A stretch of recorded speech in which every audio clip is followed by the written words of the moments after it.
C5N. Se dieron a conocer los datos de la inflación.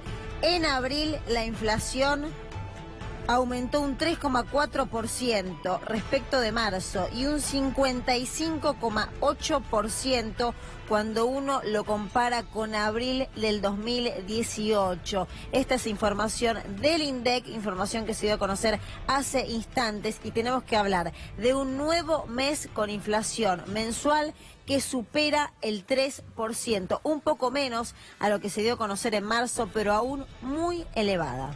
Bien, entonces esta es la información que estaba esperando el gobierno por sobre todas las cosas. La inflación INDEC de abril, el 3,4%. Algunas consultoras hablaban de un 4%, pero sin duda la consecuencia principal de este número tiene que ver con el aumento de los alimentos, como recién explicábamos con Agustina Rivas. Para hablar de este tema, por supuesto, un tema que es central en la economía argentina y para todos los argentinos, estamos aquí en el piso con Pablo Korblum, que es economista, que es doctor en Relaciones Internacionales, y también con Gustavo Traverso, senador provincial del Frente para la Victoria, Partido Justicialista. Pablo, ¿cuál es el primer análisis que haces de estos datos que se acaban de conocer de la inflación? Bueno, la inflación sigue alta, digamos, en cuanto a los temas internacionales que venía a hablar, que también impactan sobre la inflación.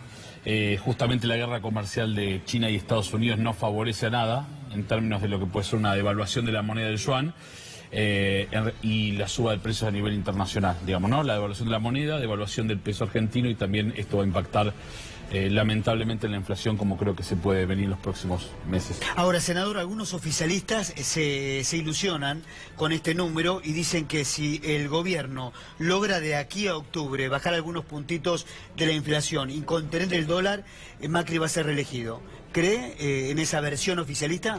No, la semana pasada dijeron que con el acuerdo de precios iban a parar la inflación. 3,4 es un dato técnico, pero es un dato altísimo. Y en la canasta básica, alimentos, energía, transporte e indumentaria, la inflación es mucho más alta. O sea, los sectores vulnerables, los asalariados, los trabajadores, los jubilados, es mucho más que el 3,4, agregale medicamentos. Entonces, la semana pasada anunciaban un acuerdo de precios que iba a contener la inflación. 3,4 es una de las inflaciones más altas del mundo mensual. 55 interanual, altísima. Y si vos medís población más vulnerable, o sea, los que más sufren la inflación está arriba del 60 o 65%. Entonces, la verdad que al gobierno de Macri no solo no le cree nadie nada, sino que siguen mintiendo y siguen vendiendo una ilusión a ver si tienen esta posibilidad de llegar. Yo creo que por el contrario, que el pueblo argentino no le cree más. Digo, y se está conformando otro frente político, social, económico, cultural, que va a dar disputa en agosto y en octubre con muchas posibilidades de poder volver al gobierno. Pablo, seguramente algunos que forman parte del gobierno nacional van a argumentar una desaceleración. ¿Esto en términos técnicos es cierto o es una justificación porque la inflación sigue aumentando? No, a ver, hay una desaceleración, pero no quiere decir que la situación esté bien o que se pueda estabilizar. En este sentido, lo que uno puede ver es que, digamos, contener el dólar, digamos, es la principal variable que creo que apuesta el gobierno para llegar de acá a octubre a las elecciones de manera competitiva. El tema es ver el resto de las variables, ¿no? ¿Qué pasa con la tasa de interés? ¿Qué pasa con las variables de la producción? Y bueno, ahí está el tema, el punto más complicado para el gobierno. Ahora, Mariano, a ver, una CGT, por lo menos la cúpula, bastante cuestionada, y una CGT moderada con este gobierno decidió ayer convocar a un paro el 29 de mayo. Pero estos números, bueno, ¿cómo se van a replicar en las discusiones de paritaria, no? Mirá, van a incidir fuertemente. Respecto de lo de CGT, yo me estaba acordando que hoy hablaba con un dirigente que hay toda una terminología usual en el sindicalismo y también en el PJ, vos sabés que esos caminos se intersectan, donde siempre se da cuenta que los dirigentes sindicales tienen muy buen olfato y cuando huelen vulgarmente a cala, es decir, pero en términos del proceso político, cuando el proceso político llega a una instancia de finalización, rápidamente viran. Por eso, en ese sentido, hay que explicar en buena medida cuál fue la determinación de ayer de la CGT. Y en cuanto a las paritarias, mirá, basta con ver el arreglo que hizo ayer el principal sindicato del sector privado, como es el gremio de comercio que lidera Armando Cavalieri, con un aumento que numéricamente puede parecer bastante bajo, arregló un 30% para los próximos 12 meses, pero que si uno ve la ingeniería del incremento se da cuenta que fue mostrar un número que al gobierno le hace bien, que al gobierno le viene bien para mostrar, porque ya había llegado a arreglos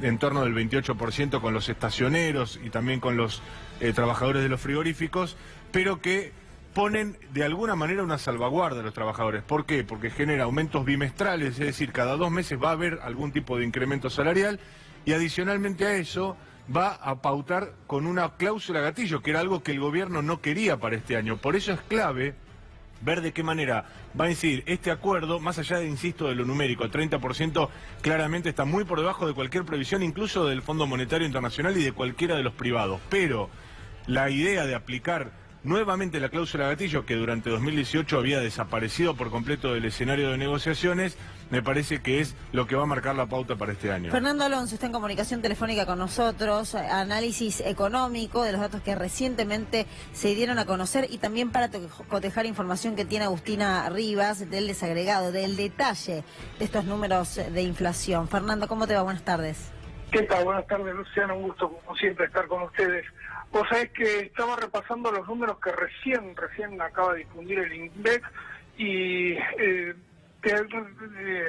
señalo que en los últimos 12 meses, alimentos, que es los precios que más impactan sobre el consumo de las familias de menos ingresos, subieron 66.2%, muy por encima de la inflación de los últimos 12 meses, que fue del 55.8%. Y esto es lo que hace que se esté disparando el nivel de pobreza en el país, que mide la capacidad de comprar una canasta básica de alimentos que tiene la población, ¿no? Y ahí marca cómo los alimentos están subiendo muy por encima de la inflación general, que recordemos, para mí fue de 2.5% y que en el primer cuatrimestre acumula 15.6%. Ahora, Fernando, sabemos que la suba del dólar está atada a la inflación, esto lo has explicado vos en reiteradas veces, pero el gobierno, el Banco Central, sigue quemando reservas para contener el dólar. Me decían hace unos días que el desembolso de marzo del Fondo Monetario Internacional, en 90% ya se disipó para que el gobierno pueda contener la mini crisis cambiaria de hace algunas semanas. ¿Esto es así? Mira, está claro que el gobierno sabe que tiene que contener el valor del dólar este año para lograr bajar el nivel de inflación. Digo, bajar está muy alto y van a celebrar este resultado de abril. Sin embargo, sigue siendo una inflación muy alta, ¿no? Digo, tienen que contener el valor del dólar y van a vender todos los dólares que sean necesarios.